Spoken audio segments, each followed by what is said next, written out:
আজকে দুপুরে রান্নাটা একটু দেরি করেই বসিয়েছি।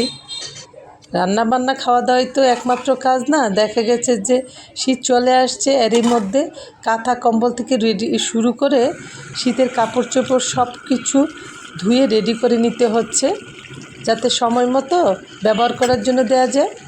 হ্যালো, আসসালামু আলাইকুম ইব্রান, ওয়েলকাম জানাচ্ছি আমার এই কিচেনে। এখন শীতে প্রচুর পরিমাণে দেশি টক ফল পাওয়া যাচ্ছে বাজারে। আমার বাসায় দেশি টক ফলগুলো কম বেশি আনা হচ্ছে, খাওয়াও হচ্ছে। আমরা, জলপাই আর কদবেল, এই যে পানির ফলও আনা হয়েছে।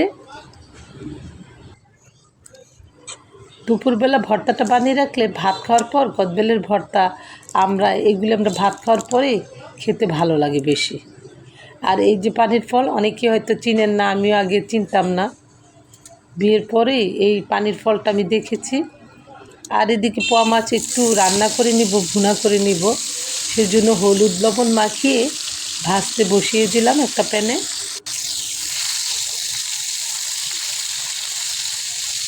পোয়া মাছের গাটা অনেক বেশি নরম থাকে, দেখা গেছে যে অনেক সাবধানে বেজে নিতে হয়, একটু কোঁচা লাগলে ভেঙে যায়।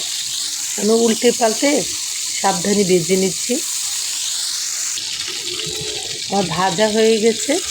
একই প্যানে আমি একটু মাছটা ভুনা করে নেব, পেঁয়াজও দিয়ে দিলাম, একটু বাদামি করে ভেজে নিয়েছি পেঁয়াজটা। তারপর অ্যাড করে দিলাম আদা রসুন পেস্ট সহ হলুদ, মরিচ, লবণ, ধনিয়া। মরিচের মশলাটা একদম লাল লাল করে কষিয়ে নিয়েছি। একদম সামান্য পানি দিয়ে দেবো মাছ দিয়ে, কাঁচামরিচও দিয়ে দিলাম।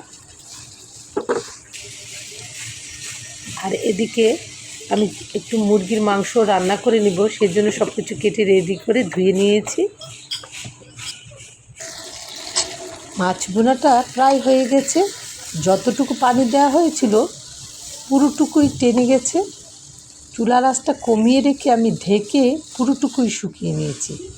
আর এদিকে টালা জিরার গুঁড়ো দিয়ে দিলাম।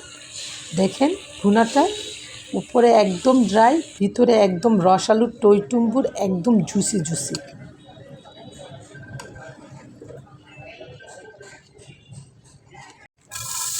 এখন আমি মুরগিটা রান্না করার জন্য একটা প্যান বসিয়ে দিলাম, তাতে তেল দিয়ে গরম মশলা দিয়ে দিয়েছি। পেঁয়াজ কুচিটা নেড়ে চেড়ে হালকা ব্রাউন করে ভেজে নিয়েছি।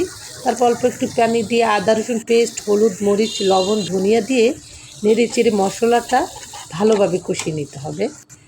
তারপর মুরগির মাংসটা দিয়ে দিলাম, সাথে একটু পানি দেওয়া হয়নি, মুরগির গায়ে থাকা পানিটা দিয়ে মাংসটা ভালোভাবে কষিয়ে নিব।